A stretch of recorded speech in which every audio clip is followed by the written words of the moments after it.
Hi friends मु आसी जाइए आज पुणी गोटे नुआ वीडियो लेकी तो चलतु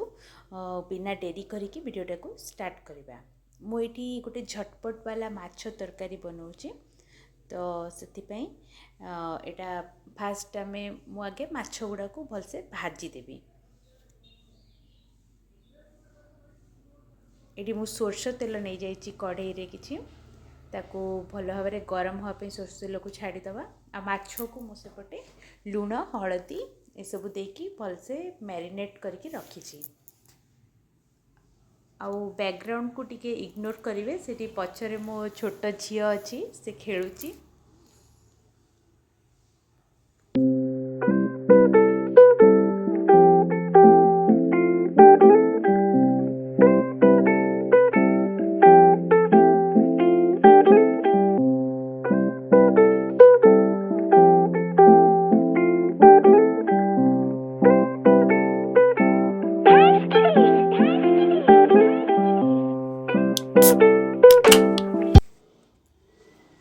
ये मुझे गोटे गोटे करके सब माछ गुड़ा को पकईकी भलसे टिके लाल करके भाजी देवी। यहाँ छिटकुची बोली मुझे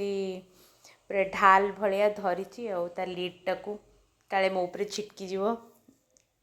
तो यहाँ सेमती केयरफुली माछ गुड़ा को टिके भाजिकी भल भाव में यहाँ जेहेतु बड़ कढ़ी ये पूरा सबू मुझे रोषे करार अच्छी से माछटा पूरा धरी जाऊँगी से तो आपण मैंने नले माने ओभर क्राउडेड करेंगे कढ़ईटा को जमती ओल्टे पारे सेमती करके भलसे भाजी देवे और नले माछ गुड़ा भांगी गले भल देखा जीवनी।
हाँ एबे सब माछ गुड़ा पूरा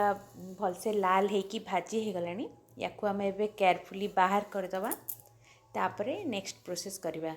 अच्छा मुझे यहाँ जेहेतु झटपट मु बनाऊँची तो मु गोटे मसला पेस्ट ऑलरेडी बनईची तादरे पियाज अदा रसुण जीरा धनिया ये सबू नहीं कि मुझको बाटी देची गोटे पेस्ट बनी देची तो जीरा पकईकी मु डायरेक्टली से मसलाटा को ही पकाउची। तो से मसलाटा को एबे प्रॉपर आमे कषीदबा जमती तेल न अलगा हो जाइए सेमती कषीदबा मसलाटा को तापरे माने आमे नेक्स्ट ये करवा जते प्रॉपर मसलाटा कषिबे ताहले तरकारीटा भल हम।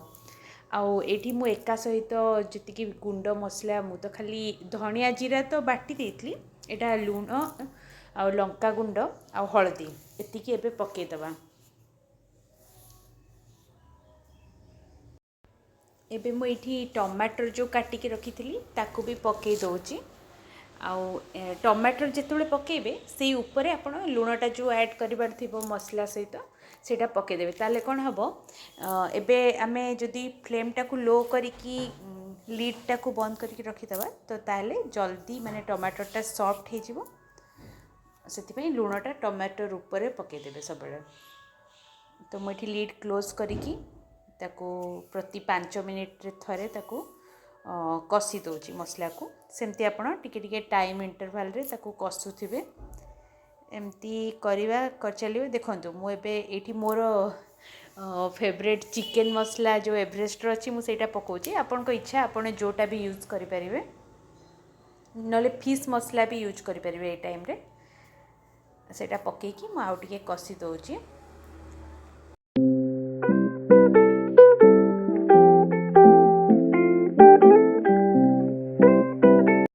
एबे देखंतु एटा मसलाटा पूरा कषि हो जाइला तेल छाड़ी जाइला मुझे गरम पानी टिके करके रखी तो गरम पानी देले कौन तार आउ किछि टेम्परेचरटा चेंज हेबनी तो तरकारीटा प्रॉपर पूरा हम ठंडा पानी ऐड करले सेटा माने गरम ठंडा है कि प्रॉपर टेम्परेचरटा हुएनी तो जीक आपण मैंने ग्रेवी चाहूथे से अनुसार पानी ऐड करेंगे मु तो टिके सेमी थिक ग्रेवी पसंद करे तो मु से अनुसार पानी देछि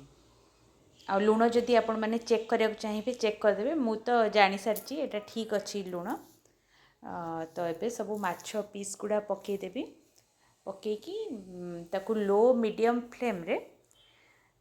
ताकू 5 मिनिट खंडे हवापाई देवे से तो गरम अच्छी गरम पानी से हो जल्दी तो आपको माछ सब पकईदेली टिके ता ग्रेवी रे टिके गोलई देछि एबे तो ताकू आम लिडटा क्लोज करदेबा क्लोज करके आपको 5-7 मिनिट पई छाड़ीदबा। इठी देखंतु 5-7 मिनिट हो सारी एवं आम तरकारीटारे टिके गरम मसला पकईदबा और टिके जस्ट ऊपर मिसेदबा माछटा ए भांगी जीव जदि बेसी आपण उल्टा पुल्टा करेंगे ताकू तो गरम मसला टिके पकई देछि मु जस्ट टिके ऊपर जस्ट मिक्स कर दउछि तापर आम ए तरकारीटा कंप्लीट करदबा धनिया पत्र कटा रखी सेटा पकईकी